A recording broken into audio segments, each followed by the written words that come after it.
I'll speak very quickly in our brief 10 minutes.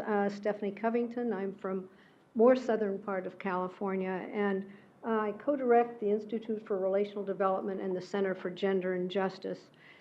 And in the work that I've done over the years around trauma, and when I think about suffering, I put it into two categories: what I call natural suffering and created suffering. And for me, natural suffering comes from the experience of being born and growing up and getting older, and things happen that are painful. Natural suffering also comes from natural disasters. But I want to contrast that to created suffering. And created suffering has to do with the atrocities that we as human beings do to each other. It's more difficult, I believe, for people to heal from created suffering. And there's always silence around created suffering, whether it happens to a group or to an individual. So over the years, my work has particularly focused on created suffering. The three kind of comments I want to make in the brief time this morning is talk a little bit about gender differences, about the concept of being trauma-informed, and about the criminal justice system. You know, we've been hearing a lot about trauma, but also what I've also learned over the years in trying to provide help for boys and girls and men and women is we have to approach them differently and understand the gender differences. And today, as we're learning more about our transgendered population, also understanding what it means for someone to be transgendered in our society. And where we see the gender differences when we look at males and females is when we look over the lifespan. So this morning we're hearing a lot about children, about boys and girls. We know they're both at risk for physical and sexual abuse as well as other kinds of traumatic events. And their greatest risk is from people they know.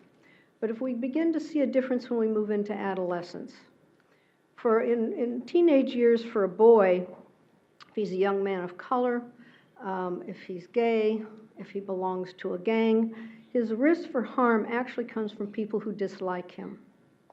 And I want to contrast that to the teenage girl whose greatest risk comes from her relationships, from the person to whom she's saying, I love you. If we move into adult life, for a man who serves in the military, his greatest risk for harm comes from the enemy. If he lives in our communities, in the free world, his greatest risk for harm comes by being a victim of crime committed by a stranger. But for a woman, if she serves in the military, her greatest risk for harm comes from the men she's serving with. And if she's living in our communities, in the free world, her greatest risk for harm comes from her relationships. It's very unusual for us to work with an adult male who was harmed in his childhood by someone he was in a relationship with, who was harmed in his adolescence by someone he was in a relationship with, and then was harmed in his adult life by someone he was in a relationship. An unusual scenario for a male, a common scenario for a female. And this has implications when we talk about providing services. The world of men and women is different. As much as we can say many things have changed in the world in the last 40 years, if we just look at the experience and the risk of sexual trauma. This is adult women, our CDC, their statistics. Look at this Canadian slide on girls and boys in the juvenile justice system. The world of boys and girls, of women and men, is different. And that is a consideration, again, when we think about interventions and issues around trust. The ACE study that Jane talked about, the women were 50% more likely than the men to have a score of 5 or more, the cutoff point at which many more problems develop. If we look at the process of trauma and what happens, I want us to look down here at some of the things Bessel was talking about earlier. We would see some of these retreat responses, some of our mental health responses, harm to self, substance abuse, eating disorders, suicide action, harm to others, aggression, violence, and rages. Again, we see a gender difference in terms of responses. Women are more likely to do the middle box than the left-hand box. Men are more likely to do the middle box than the right-hand box. This is not saying that women are never aggressive and violent. I actually have just spent a great deal of time in the last few years writing an intervention for women who commit violent, aggressive crimes.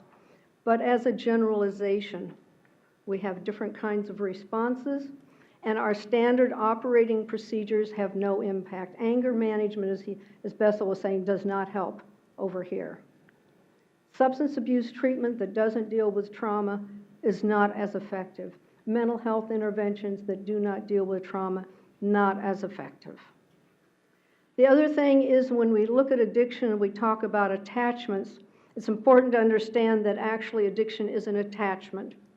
It begins as a love relationship, it becomes a love-hate relationship, and an addicted parent has a lot of difficulty attaching to their child because their primary attachment is to their drug of choice.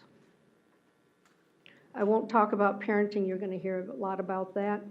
The definition we use, talking about gender-responsive treatment or services, you have to consider the environment in terms of where the location is, what kind of staff you use, your program, your content, and all of this has to take into consideration the realities of the lives of women and girls. And more recently, we're beginning to understand how you consider male socialization and what it's like to grow up male, and how you have to consider that piece when you're working with men and boys. Trauma-informed services.